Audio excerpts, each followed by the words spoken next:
меҳмони навбатии студияи телевизион ва радиои танин иштирокчии дигари бозии бурднок сокини шаҳри хоҷанд Нуриддин ҳастанд. Хушомадед мегӯем шуморо. Шумо ба барномаи мо иштирок кардед. Ба кадом савол чӣ гуна ҷавоб додед? Ба кинои режиссёри кинои ирони судбӣ. Хоб, ки будааст? Элдар Риязанов. Хоб, тӯҳфаи шумо чӣ буд? Тифайл аз беҳтарин боз.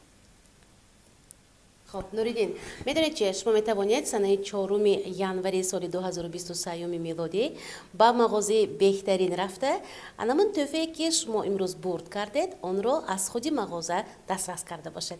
Ташаккур мегӯем барои шумо ва барои аҳли оилатон низ ин соли омадаро шодбош мегӯем. Дар хонданҳои ҳозира ва ояндаатон бошад, бароро муваффақиятҳои бепоёнро таманно дорем.